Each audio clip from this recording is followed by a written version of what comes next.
पाकिस्तान के कब्जे वाले कश्मीर यानी पीओके में शुरू हुआ विरोध प्रदर्शन अब एक नए मोड़ पर पहुंच गया है। दावा किया जा रहा है कि ये आंदोलन अब सिर्फ पीओके तक सीमित नहीं रहेगा बल्कि पूरे पाकिस्तान में फैलाया जाएगा। दूसरी तरफ प्रदर्शनकारियों का आरोप है कि पिछले 3 दिनों में सुरक्षा बलों की कार्रवाई में 40 लोगों की मौत हुई है। हालांकि इन आंकड़ों की स्वतंत्र पुष्टि फिलहाल नहीं हो सकी है। दरअसल पीओके में कई दिनों से प्रदर्शन जारी हैं। इन प्रदर्शनों का नेतृत्व जॉइंट आवामी एक्शन कमेटी यानी JAAC कर रही है। संगठन का कहना है कि उनका आंदोलन किसी राजनीतिक दल के लिए नहीं बल्कि आम लोगों के बुनियादी अधिकारों के लिए है। JAAC के नेताओं का कहना है कि लोगों को बेहतर स्वास्थ्य सेवाएं, अच्छी शिक्षा, निष्पक्ष न्याय व्यवस्था, बुनियादी सुविधाएं और अपने अधिकारों की मांग करने की आज़ादी मिलनी चाहिए।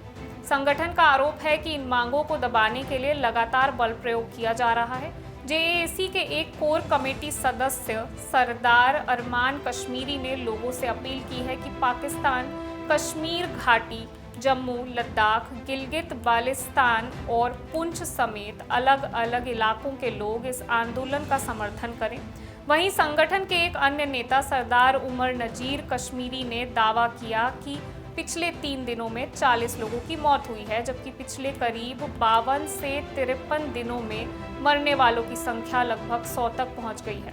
संगठन का आरोप है कि शांतिपूर्ण प्रदर्शन कर रहे लोगों पर सुरक्षा बलों ने गोलीबारी की, जिसमें कई लोग घायल भी हुए। इन दावों की स्वतंत्र पुष्टि फिलहाल नहीं हो सकी है।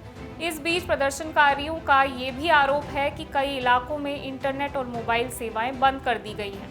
उनका कहना है कि कम्युनिकेशन सर्विसेज प्रभावित होने की वजह से हालात की स्वतंत्र जानकारी बाहर नहीं पहुंच पा रही है। दूसरी ओर अंतर्राष्ट्रीय मीडिया की रिपोर्ट्स में भी बताया गया है कि हाल के दिनों में इलाकों में हिंसा, सुरक्षा बलों की कार्रवाई और चुनावों को लेकर तनाव बढ़ा है।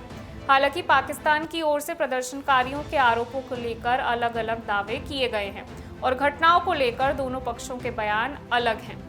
फिलहाल सबसे बड़ा सवाल यही है कि क्या पीओके से शुरू हुआ ये आंदोलन वास्तव में पूरे पाकिस्तान तक पहुंचेगा?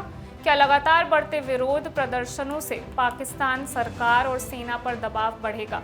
और सबसे अहम बात, हिंसा और मौतों के इन दावों की निष्पक्ष जांच कब और कैसे होगी? फिलहाल हालात लगातार बदल रहे हैं और इस पूरे घटनाक्रम पर दुनिया की नज़र बनी हुई है। मैं वंशिका सक्सेना और आप देख रहे हैं इंडिया न्यूज़।